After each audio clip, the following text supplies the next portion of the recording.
Hi, Albert here with Mainland Cycle Center. Today I want to show you the 2020 Kawasaki ZX10R KRT edition. Now for 2020 you can buy the KRT with or without ABS. Well, I don't think last year you could get the KRT without ABS, but for 2020 it's available both ways. The KRT edition without ABS here, MSRP $15,399. With ABS, it's $1,000 more, $16,399. And the difference is that the ABS system they use on the ZX10s is the KIBS, Kawasaki Intelligent Braking System, and it's a very sophisticated ABS. So if you're thinking about like our Ninja 650s, where the difference between ABS and non-ABS is $300 or $400, that's why it costs more. It's a bigger jump on these bikes because it's a more sophisticated ABS system. But this one is non-ABS, MSRP $15,399. Great looking bike in the Kawasaki Race Team colors. I love this black and gold on there. Maybe it's because I'm a product of the 80s and I love those black and gold Bandit Trans Ams. I don't know, but I'm digging the gold. I like it a lot. A little bit of red here on the fairing, and then also down low on the fairing. Now this bike just loaded with tech. It has the Brembo front brake calipers, stainless braided brake lines front and rear, the Showa balance free fork, so your dampening valves are kind of outside of the fork. They're down here, which I don't know if I can explain it to you, but helps with the pressure on those valves and just makes it better apparently. And Brembo front brake rotors as well. So you got the Brembo rotors to match the Brembo calipers. You can see those are not the pedal style rotors that we see on some of the other bikes, but they are a floating rotor. So you've got an aluminum piece here and then a steel outer there. Of course, these are 1000cc 4 cylinders, inline 4 cylinders, dual overhead cam. Excuse me. The cams on these have DLC coating. DLC is diamond-like coating. It's a very hard, slick coating. If you're a gun guy, a lot of times you'll see on like AR-15s, you can buy the bolt carriers with a DLC coating, and that costs more than some of the other coatings because of the type of coating that it is.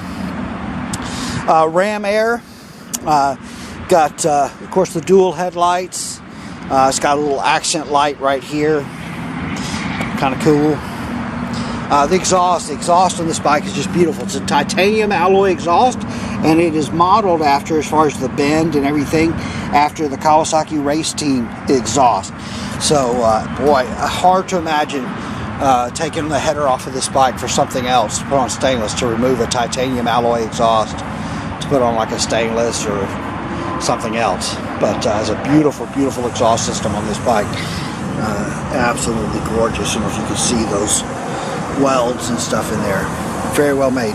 This is a 6-speed transmission, as most of these bikes are, of course, but this is a cassette type transmission, meaning you can service the transmission on this bike by removing the clutch cover, and the transmission will pull out the side, meaning you do not have to remove the engine for the bike or split the cases to service the transmission, or for the race guys maybe to change gearing if you're very serious. But you know, I was looking at some of the differences. We don't have a ZX10RR for 2020, and I was looking at some of the specs, and best I can tell, the biggest differences between a ZX10RR and the ZX10R that we see here is that the 10RR had titanium rods, and then also the 10RR had the forged wheels, and then the 10RRs were only available with ABS. And that's the biggest difference between these bikes. So this has the extra machining that they did in the cylinder head, so if you want to put the Kawasaki race cams in here, there's clearance for them. This has quick shifter. So we talked about the transmission a while ago, but quick shifter. This is the sensor for your quick shifter, and you can quick shift up and down on this bike. And a quick shifter, if you don't know, what a quick shifter allows you to do is it allows for clutchless upshifting and downshifting without letting off the gas. So especially on the upshift part, you can accelerate really, really fast without pulling the clutch, without letting off the throttle, and you can accelerate very, very quickly. Very cool feature. Standard quick shifter. This has traction control, even though it's non-ABS. Has traction control. Also comes with a little tank pad there from the factory. So traction control. Has 5 different settings on the traction control, plus you can turn it off. LCD gauge, so you've got this LEDs that light up across here for the tach, nice and bright. 3 different brightnesses you can set on the gauge. There's also, you can change the gauge around to view different things. Like if you're doing a track day, you can remove the speed and put the gear position large and in charge on there, that kind of thing.